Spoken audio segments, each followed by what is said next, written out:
Amém. Boa noite.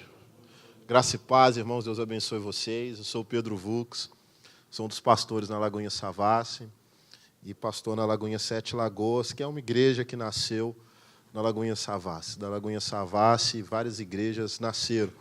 E a Lagoinha Savassi nasceu de uma célula também. E nós temos essa ideia de começar células nos lugares, GCs, né, que é o que nós chamamos, grupos de crescimento, grupos de comunhão, e a partir disso, ali, entendendo a cidade, entendendo as situações, as igrejas nascem, né? Eu gosto de falar que igreja nasce, igreja é plantada e nasce. E, resumindo, eu creio que talvez aqui durante a palavra a gente possa fazer alguma outra aplicação. Eu sou pastor na Igreja Batista da Lagoinha, eu sou músico também. Eu trabalho desde 2005 profissionalmente com rap em Belo Horizonte. Eu me formei nas rodas de improviso na capital mineira. Sou um dos fundadores do Duelo de MCs em 2007. Eu e o Leonardo Cesário, nós estávamos pensando em como ocupar as ruas de Belo Horizonte com poesia, em como fazer algo relevante para a juventude. Surgiu o Duelo de MCs. Na época, a gente não tinha referência nenhuma, não tinha acesso a vídeo. As batalhas que nós tínhamos acesso era da Liga dos MCs, como se fosse o Campeonato Brasileiro de Freestyle que acontecia no Rio de Janeiro, organizado pela Brutal Crew, Auri, pessoal das antigas mesmo. E disso nós fomos descobrindo que em Belo Horizonte existiam muitos poetas, nós descobrimos que a margem da cidade ela carregava muito conteúdo, muita cultura, muita literatura, e de lá surgiram muitas coisas. Hoje Belo Horizonte desponta como um dos polos do rap no Brasil, e o rap é a música mais ouvida do mundo, dado pela Billboard. Então, nós estamos fazendo algo bem legal, partindo de Belo Horizonte, mas tudo começou de verdade a acontecer em 2007, quando nós entendemos que precisávamos dialogar com as ruas. Eu sou cristão desde 98, minha trajetória na batalha, minha trajetória no rap sempre foi como um cristão. Eu nunca desviei, claro que alguns tropeços ou outros da caminhada, indo crescendo, amadurecendo, mas eu nunca abri mão da fé dentro do ambiente do hip-hop, né, da cultura hip-hop, não propriamente o rap. Então, eu nunca perdi a minha convicção de ser um cristão e cresci como um pastor, cresci como um evangelista, cresci como um missionário, cresci como um plantador de igreja. O nosso diálogo na Lagoinha Savassi ele se dá com as tribos. A Savassi ela está na região mais boêmia de Belo Horizonte. Alguém conhece a Savassi aqui? Alguém já foi lá em Belo Horizonte? Savassi, eu não sei, parece muito com a Lapa, no Rio de Janeiro. Talvez seja mais próximo de você, ou algum lugar muito boêmio aqui de Londrina, ou de Curitiba, ou de Floripa. Enfim, a área boêmia da cidade é onde nós estamos. A igreja está em um lugar onde já existiram 9 boates mesmo, de todo tipo que você imaginar, sertanejo, rock, pop. Nós estamos lá neste lugar. Tem gente que aparece até hoje perguntando, aqui não é aquela boate, mas não, já tem quase 3 anos que nós estamos lá. Então, de lá para cá, nós temos dialogado e nenhuma casa de show fechou por causa da gente lá na Savassi. No início era até nosso objetivo, né? Nós vamos fechar as casas de show. Não. A crise fez isso por nós, né? Não precisou do nosso esforço para isso acontecer. As casas de show foram fechando. Nós não conseguimos fechar nenhuma casa de show. Às vezes acontece até de um jovem sair da igreja e ir direto para uma casa de show. A gente tem plena ciência disso. E é isso que nos faz acordar todos os dias com o coração mais motivado, para que diminua esse número, para que essa estatística diminua. E nós não estamos para fechar boate nenhuma, nós só estamos para povoar o céu, amém? É esse o nosso objetivo. A outra parte, ele se resolve entre eles. O nosso papel é evangelizar, é pregar, e tem sido difícil. Em Sete Lagoas, eu fui enviado para Sete Lagoas. De repente, apareceu um casal lá, na Savassi, de jovens, feridos ministerialmente. Comecei a cuidar daquele casal. E eu fazia um trabalho com tribos urbanas, chamados Conexão Cultura Urbana, lá na Lagoinha Savassi, onde nós fizemos uma pista de skate profissional lá, nós tínhamos 4 skatistas profissionais conosco lá, 4 caras bons de Belo Horizonte, da cena do skate, estavam conosco lá. Jay Alves, o Bill ficou um tempo com a gente, tinha muita gente boa caminhando ao nosso lado. E lá virava, a pista funcionava durante o dia, quem quisesse podia ir. E no Conexão nós dialogávamos com as tribos, e de repente começamos a dialogar com os acadêmicos, movimento feminista, enfim, com os ativistas dos direitos dos negros e das minorias, e virou um ponto de diálogo a partir das escrituras, e eu fui crescendo ali. A minha ideia era simplesmente cuidar de um povo, e apareceu esse casal para cuidar. Eu comecei a cuidar, e em certo momento eu disse, olha, vamos iniciar um trabalho com os marginalizados de Sete Lagoas. Tem marginalizados? Sete Lagoas é 70 quilômetros de BH e tem 300 mil habitantes. Juntando com a zona rural, deve ter uns 330. Uma cidade muito boa. Vocês estão convidados a conhecer a nossa igreja lá. Então, eu comecei a cuidar desse casal e depois da família deles. Isso era bem mais novo do que eu sou hoje. Eu tenho 29, na época eu devia estar completando 26 anos, cuidando de um senhor de 60, de um casal da minha idade, de uma senhora de 60, e era tudo muito novo. E, de repente, eu disse, até, sinceramente, uma forma de desafogo. Eu falei, por que vocês não começam algo lá em Sete Lagoas? Eu abençoo vocês, vocês começam. Eu dou direção, vocês fazem algo lá na cidade. Quem sabe Deus tem algo para fazer? E eu fui comunicar a direção da igreja. Eles falaram, não é eles que vão começar, você vai começar.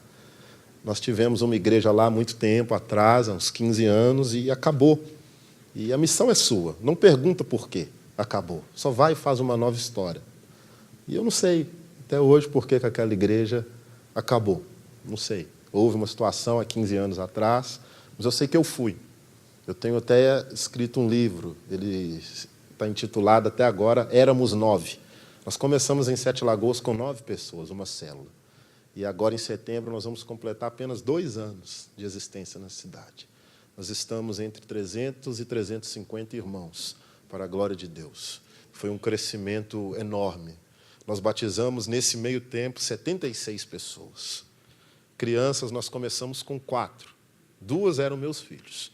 Ou seja, começamos com 2. Hoje, nós atendemos por semana cerca de 100 crianças. E nós temos só 2 salinhas na igreja, que não tem brinquedo nenhum. Nós ainda não conseguimos nem comprar brinquedos. Estamos pagando tantas prestações, estamos fazendo tanta coisa naquela cidade. Foi lindo. Quando nós chegamos, as igrejas não tinham nem um departamento de recepção. E, de repente, virou padronização nas igrejas, o departamento de recepção. O Kids começou a ser tratado de outra forma. Jovens começaram a ser ordenados ao ministério. Antes de chegarmos naquela cidade, tinha mais de 6 anos que alguém com menos de 30 anos não era ordenado ao ministério pastoral. Os jovens estavam apodrecendo nos bancos, eles não tinham perspectivas pastorais, faziam seminários, eles eram frutíferos, mas eles não tinham perspectivas, não eram ordenados. E, de repente, o Senhor começa a usar a nossa vida, a vida da minha esposa, nós temos a mesma idade, e começa a trazer jovens feridos, jovens que eram vistos como refúgio da cidade, jovens que todo mundo disse, olha, essa igreja nunca vai ser sustentada, esse pessoal nunca dizimou, esse pessoal nunca firmou, esse pessoal sempre que começou a se envolver em ministério, eles saíram. E foi da vontade do Senhor mandar essas pessoas para o nosso ministério.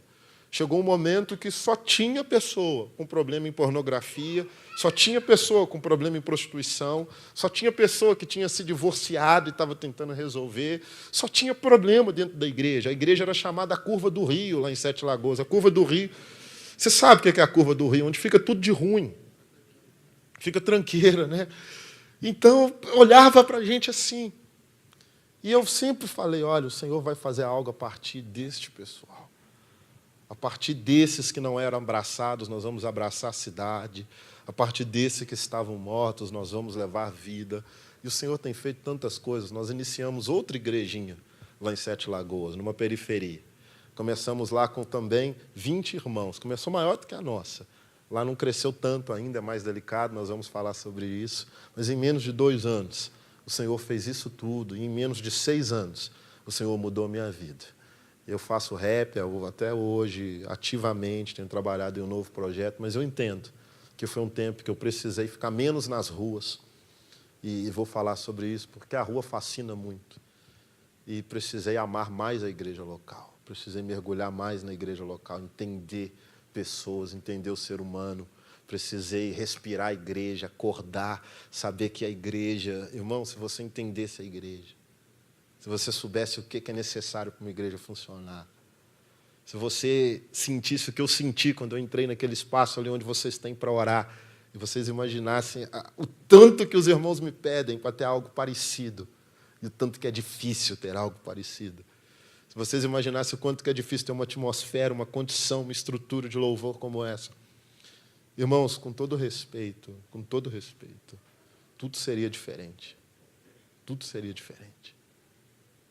O Senhor entrega para a gente algumas coisas que nós só damos valor quando a gente sente na pele mesmo.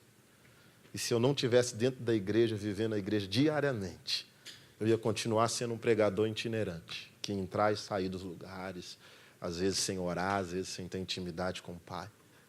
Mas, graças a Deus, eu consigo amar a igreja ao ponto de sentir em casa, enquanto eu estou louvando aqui, saber que nós estamos na mesma sintonia, no mesmo coração. Então, hoje eu quero deixar uma mensagem para que você olhe para a igreja de uma forma diferente, para que você seja igreja de uma forma diferente. Tudo isso é uma breve introdução do que eu quero falar com você. Abra sua Bíblia em Atos, capítulo 20, versículo 7. Abraçar os marginalizados não é uma prática contemporânea, moderna. O Senhor Jesus fez isso, o apóstolo Paulo fez isso. Do Gênesis ao Apocalipse isso tem acontecido. Isso faz toda a diferença. Atos 20, versículo 7. Amém? No primeiro dia da semana, nos reunimos com os irmãos de lá é Troade, no caso, para partir o pão. Paulo começou a falar ao povo e, como pretendia embarcar no dia seguinte, continuou até a meia-noite. A sala no andar superior, onde estávamos reunidos, era iluminada por muitas lamparinas. O discurso de Paulo se estendeu por horas, e um jovem chamado Eutico, que estava sentado no parapeito da janela, ficou muito sonolento. Por fim, adormeceu profundamente. Caiu de uma altura de 3 andares e morreu. Paulo desceu, inclinou-se sobre o jovem e o abraçou. Não se desesperem, disse ele. O rapaz está vivo. Então todos subiram novamente, partiram o pão e comeram juntos. Paulo continuou a lhes falar até o amanhecer e depois partiu. Enquanto isso, o jovem foi levado para casa vivo e todos sentiram um grande alívio. Pai, obrigado pela sua palavra.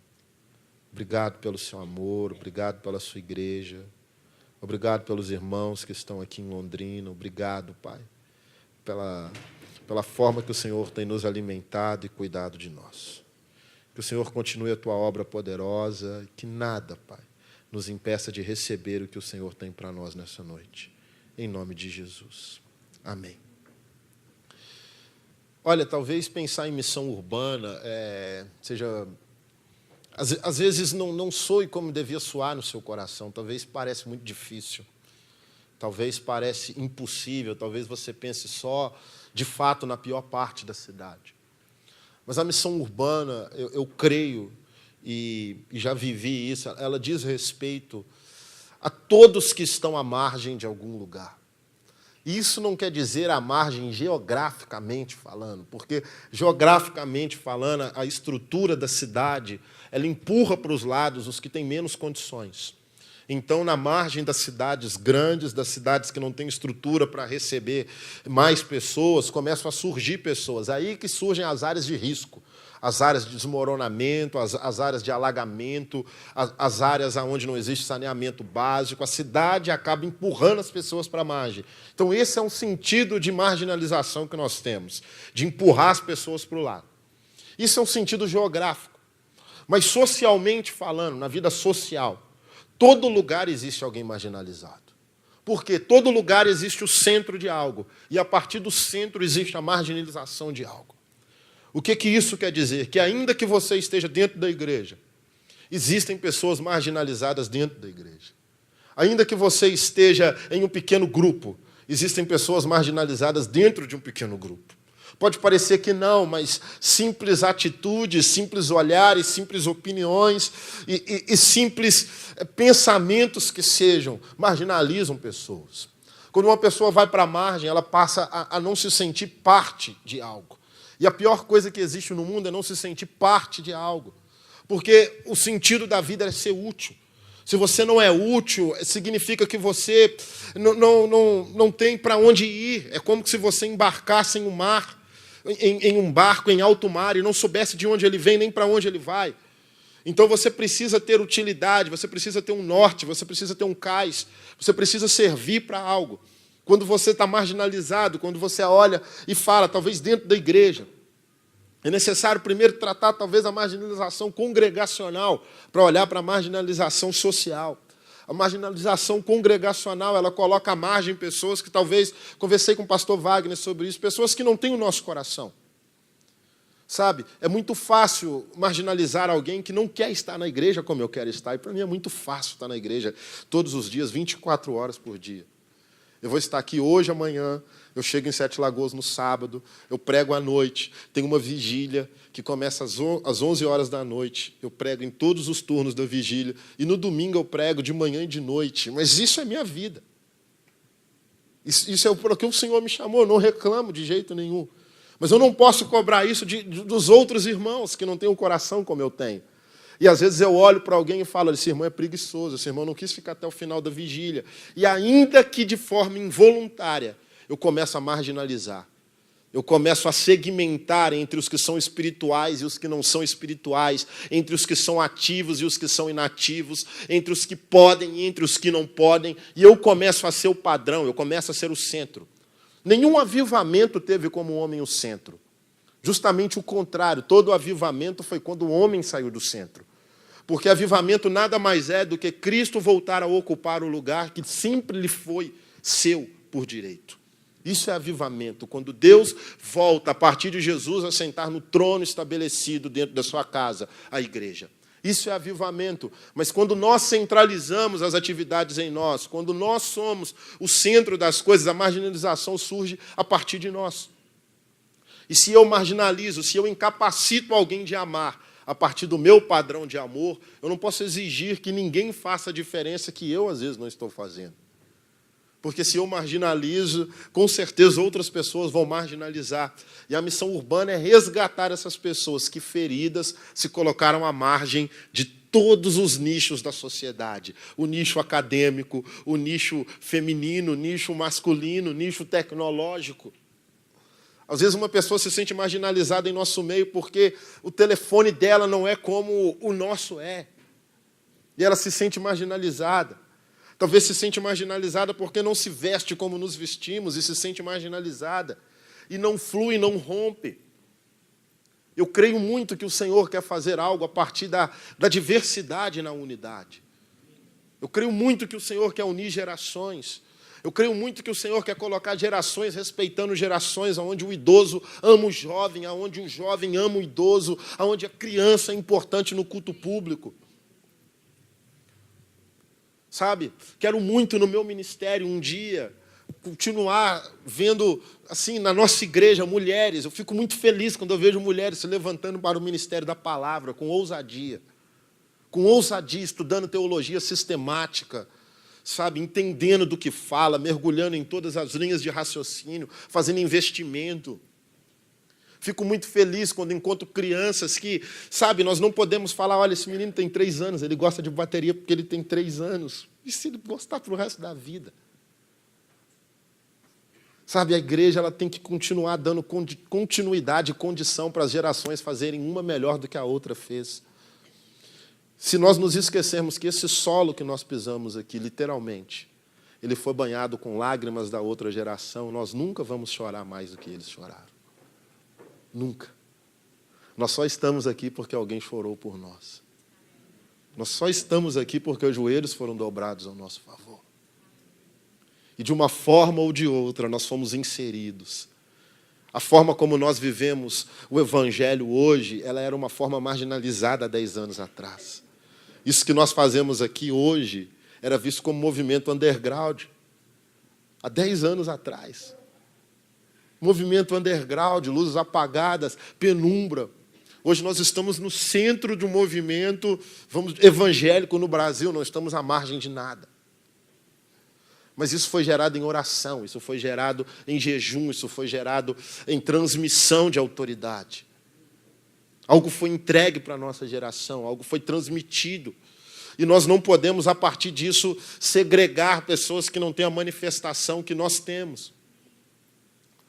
O Senhor vem e fala, olha, no primeiro dia em Troade, no primeiro dia que o apóstolo chegou, ele não fez muita coisa para reunir as pessoas na igreja. Não fez muita coisa. A Bíblia diz que nos reunimos para o quê? Partir o pão.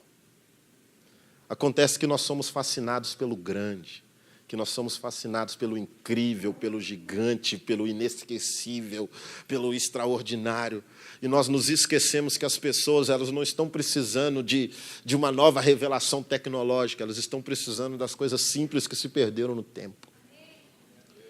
As pessoas estão precisando daquilo que nós modernizamos, daquilo que nós enlatamos, daquilo que nós sistematizamos. E acreditamos que sempre tem que ser incrível, que sempre o evangelismo tem que transformar Londrina, Belo Horizonte ou Sete Lagoas, que nós temos que transformar o Brasil porque só pode ser grande. E nós esquecemos que de pouco em pouco, que de movimento em movimento, situações têm sido transformadas. Vidas têm sido alcançadas, universidades têm sido alcançadas. Sabe, quantos dos nossos hoje podem falar de verdade? Olha, eu vejo algo diferente na minha sala de faculdade. Os irmãos, eu ainda nem posso chamar de irmãos, porque eles não vêm na igreja, mas olha, mudou tanto. Já não é como era no início do ano. Já não é como era no meio do ano. Mudou tanto. Mudou tanto. E talvez se não fosse um movimento da nossa parte pequeno, as coisas não estariam, mas o enorme nos fascina, é simplesmente o extraordinário que nos move. A nossa geração ela é envolvida por essa comunicação gritante que só faz as coisas grandes serem válidas.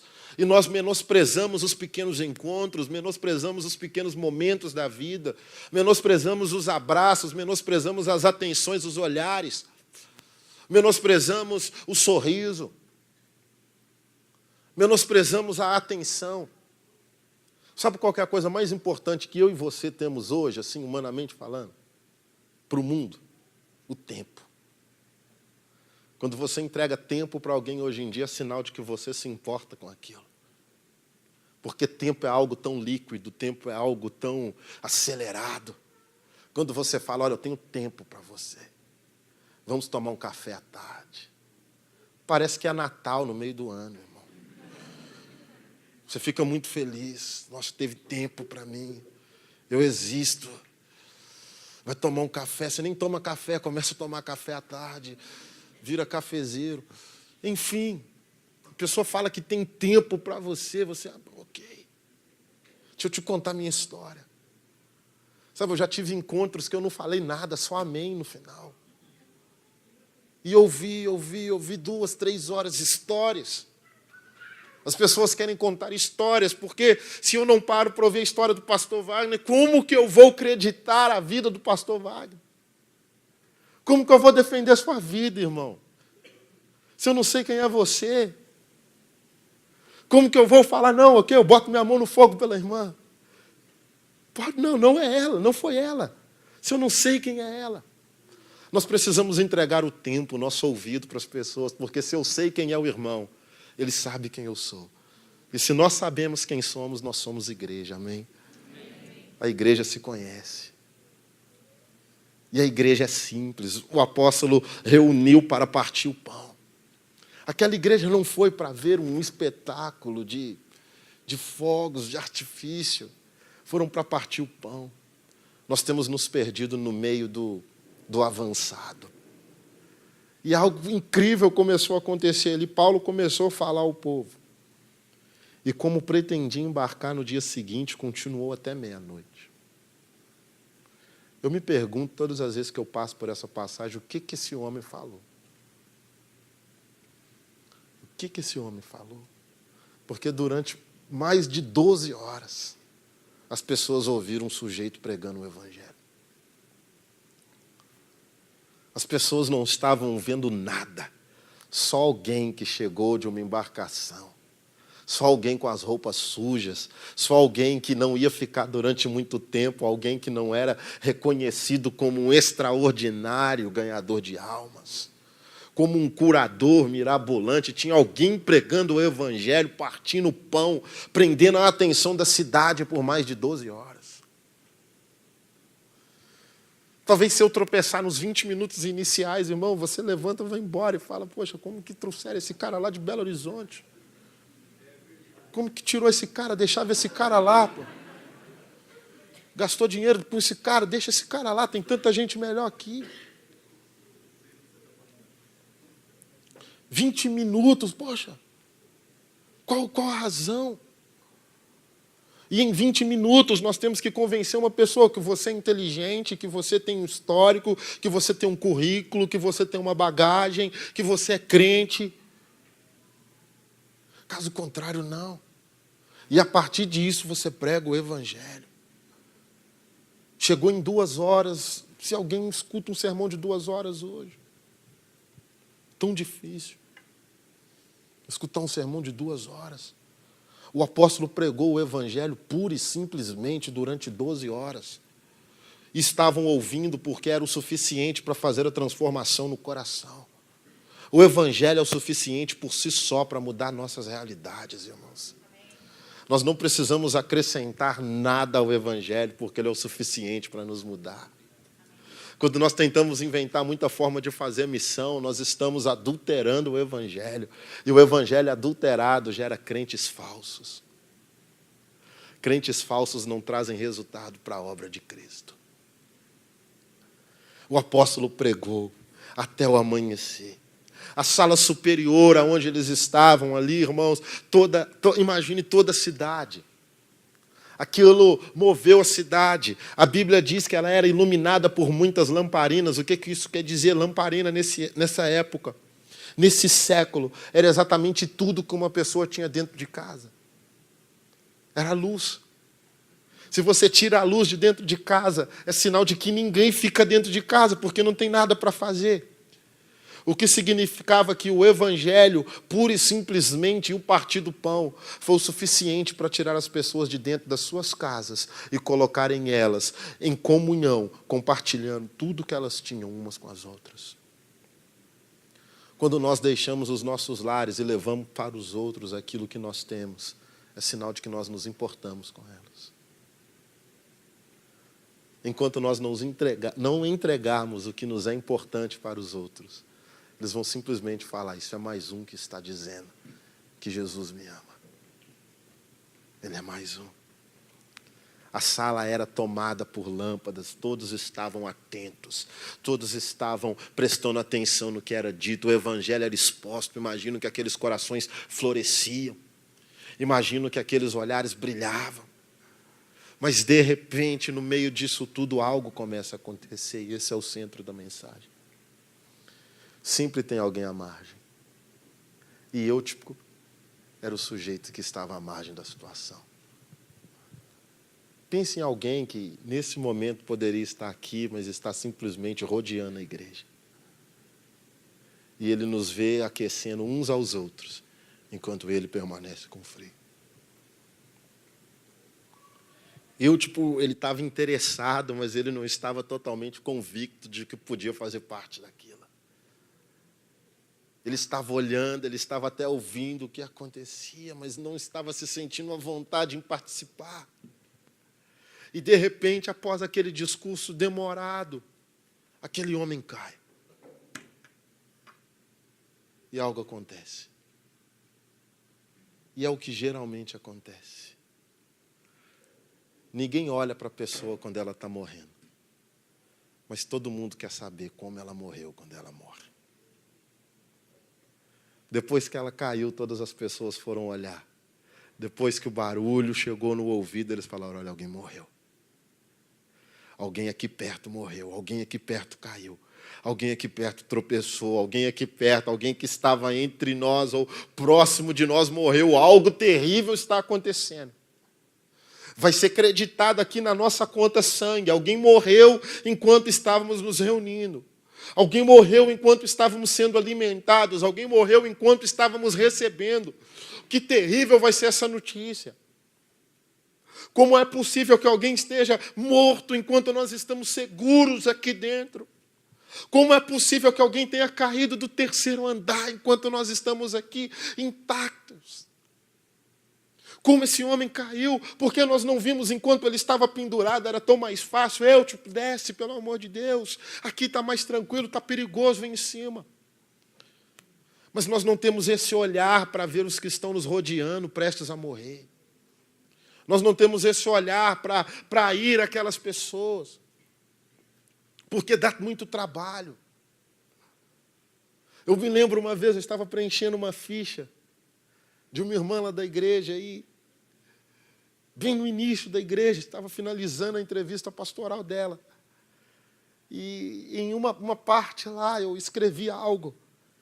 E eu vi que ela olhou e terminou aquilo. Eu despedi dela, levei ela até a porta, fechei a porta, deu 2 minutos, ela bate na porta, pastor. O senhor escreveu uma mentira aí. Eu falei, por quê? Não, porque eu te falei uma mentira. Eu me sinto constrangido e eu não posso sair daqui sem confessar e sem começar a ser tratada. E eu falei, o que é? Você pode falar comigo? Prefere falar com a minha esposa ou com outra irmã? Posso te ajudar aqui agora? Ela falou, não pode. E quando ela me contou, eu falei, meu Deus, mas você já está servindo aqui dentro, por que você não contou isso antes? Ela falou, porque eu não senti que eu poderia ser cuidada. Porque eu não senti que isso poderia ser retirado de mim. Porque eu me escondi atrás da estrutura de serviço, eu me escondi atrás da estrutura da igreja. E estava tudo legal, mas aqui dentro, vendo face a face o zelo, eu não posso sair daqui mentindo para você. Eu não posso chegar na minha casa e falar que está tudo ok. E eu falei, olha, nós vamos ter muito trabalho, eu vou precisar cuidar de você, você vai precisar se desligar das funções que você tem. Outras pessoas vão ser envolvidas. Você sabe que nós vamos ter alguns meses de trabalho, sim, eu sei. E nós trabalhamos, foram 6 meses ininterruptos de trabalho. Ao fim, aquela irmã, ela decidiu dar mais um tempo ainda, porque precisava ser tratada. E continuamos orando.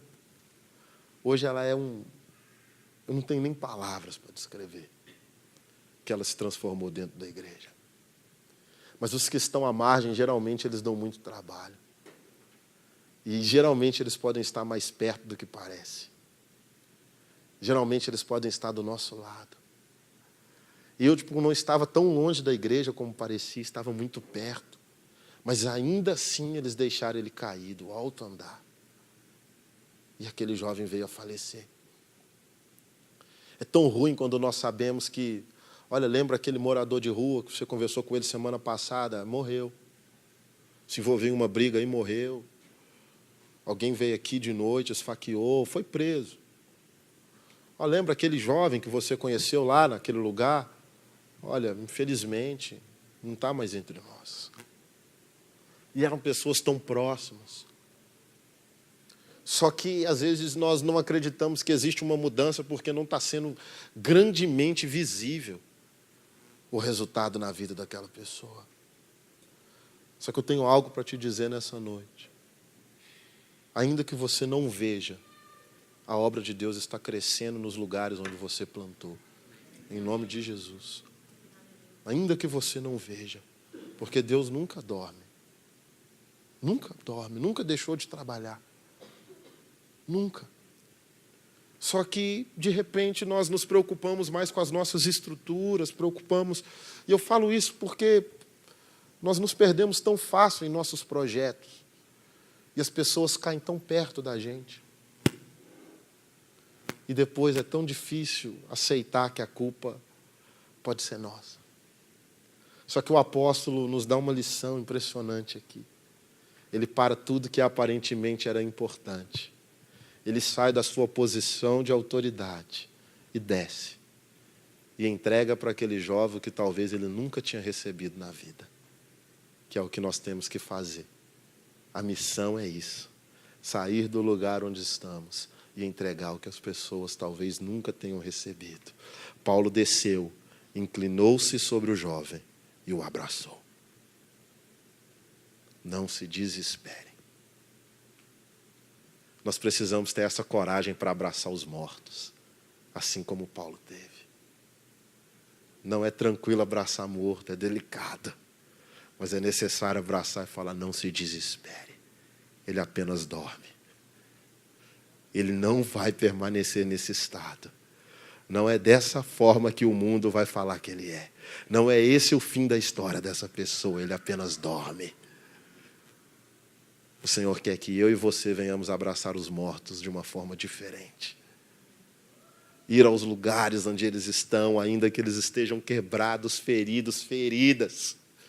E ele disse, olha, o rapaz está vivo. Ele só parece que está morto. Vocês deram ele como morto, mas ele não está morto, o rapaz está vivo.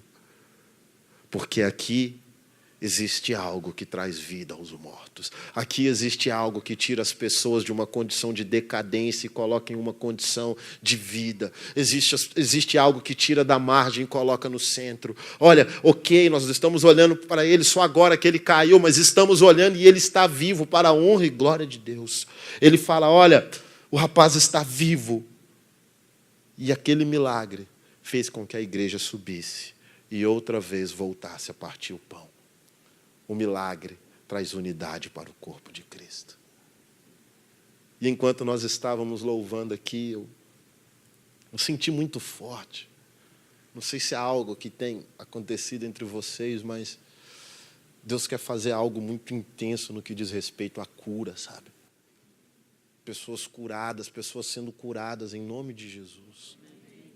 Muito intensamente, sabe? Deus não quer que a característica seja uma característica muito diferente dessa, mas uma característica de santidade. A nossa geração não vai matar a cura, não vai matar a profecia, não vai matar os dons.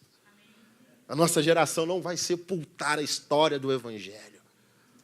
Nós daremos continuidade e ao som do nome de Jesus, os enfermos vão ser curados, os espíritos imundos vão bater em retirada e aqueles que foram dados como mortos vão voltar à vida em nome de Jesus. Nós cremos, louvado seja Deus. Não se esqueça, as pessoas estão caindo ao nosso lado e nós temos tudo que elas precisam. Tudo que elas precisam nós temos. Tudo. Hoje o voo atrasou. Conversei com a pastora Fernanda. Eu falei, como que foi? Eu falei, eu não vi. Na hora que falaram que ia atrasar, começou um vucu-vucu. Eu fui para o meu canto. Fui ler um livro. E fiquei lendo. E o povo gritando. Acho que queria almoço, queria dinheiro, queria tudo da companhia aérea. Sabe, nós temos tudo que o mundo precisa. Essa paz em momento de caos, essa paz em momento de guerra. Sabe, essa sabedoria quando está tudo se perdendo. Eu cheguei, orei, e na hora que eu vi escrito Londrina, eu falei, Deus, permita que esses irmãos façam algo diferente nessa cidade, em nome de Jesus. Permita, Pai, que flua algo. Sabe, nós precisamos acreditar, irmãos, não pode ser só mais um movimento. O estilo de vida de abraçar, o estilo de vida de se preocupar com os que estão morrendo antes deles morrerem. Antes deles morrerem, nós temos que abraçá-los, porque é mais bonito. Enquanto eles estão morrendo, nós temos que permanecer ao lado deles, porque depois que eles morrem é muito mais fácil chegar e falar, eu falei que você ia morrer. Avisei que você ia cair lá de cima. Morreu. Por que não foi no culto? Por que não foi na célula? Te avisei. Sabe? Então a igreja veio e fala, olha, não vai ser na nossa conta que vai ser acreditado. Não vai sobrar para a gente essa displicência, não vai sobrar, olha, tem alguém vivo aqui, eles não vão falar que nós deixamos morrer. Em uma cidade pequena, todo mundo sabia, todo mundo ia falar, olha, morreu na reunião dos crentes lá. Todo mundo podia ter falado com ele, olha onde que caiu de lá. Tantas pessoas estão ao nosso redor. E a missão é mais simples do que parece. Consiste em talvez parar o que está sendo feito e entregar o que nunca foi entregue. consiste em falar o que nunca foi falado, consiste em deixar tudo. A missão vai pedir tudo de nós, irmão. Tudo de nós. Por fim, partiram o pão e comeram juntos. Paulo continuou a lhes falar até o amanhecer e depois partiu. Enquanto isso, o jovem foi levado para casa vivo e todos sentiram um grande alívio. A morte não estava mais nas mãos daqueles irmãos.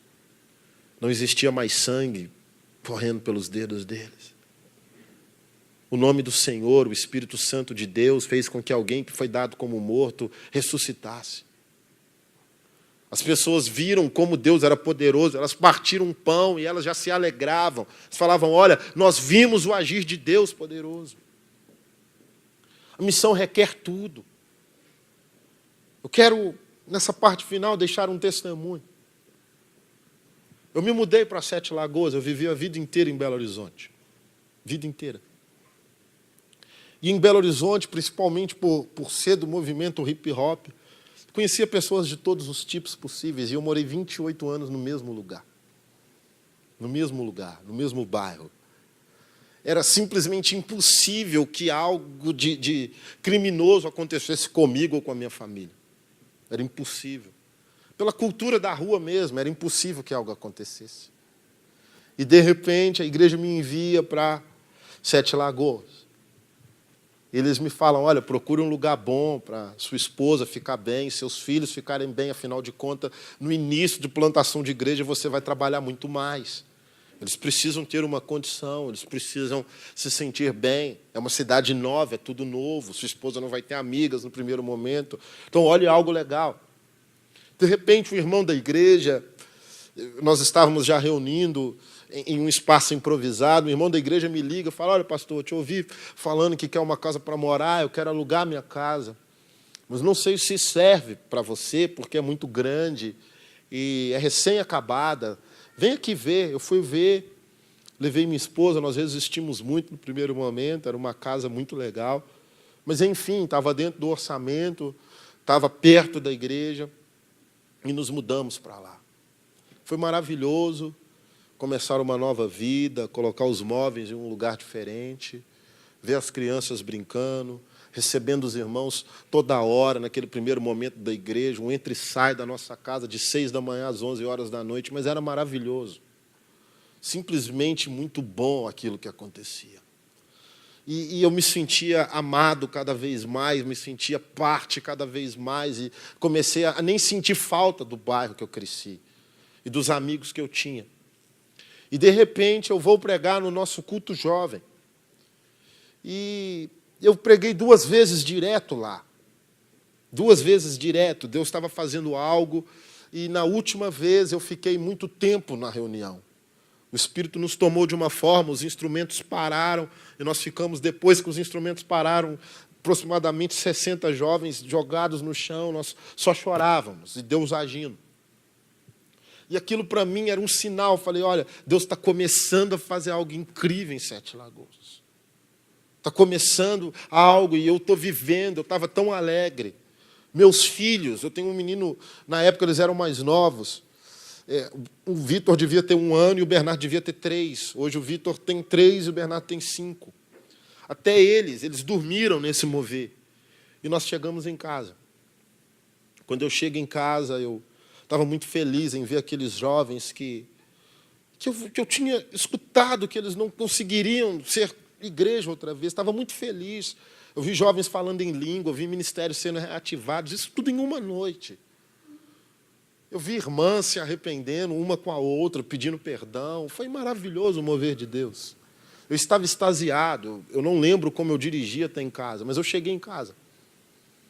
E eu olho o portão semi-aberto. Estava meio aberto. Eu falo com a minha esposa, ela se chama Pérsia. Eu falo, Pérsia, deve ter ficado alguma pedra ali no meio do caminho. Deixa eu descer para tirar a pedra. E aí eu abro, a gente entra, fica aqui com os meninos, está muito frio. E eu entro em casa e vejo as luzes todas acesas.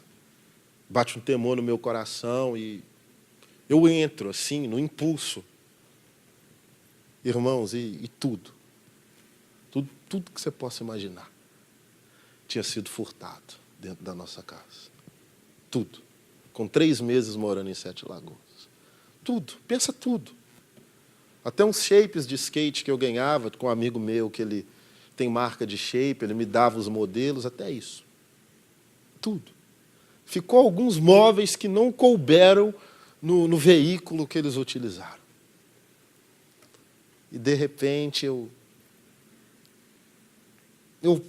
olho e falo, pai, o que é isso? Eu não chorei, nem nada. Mas o Senhor falou, olha, você falou para eu te enviar. Eu te enviei. Você falou que quer fazer a obra.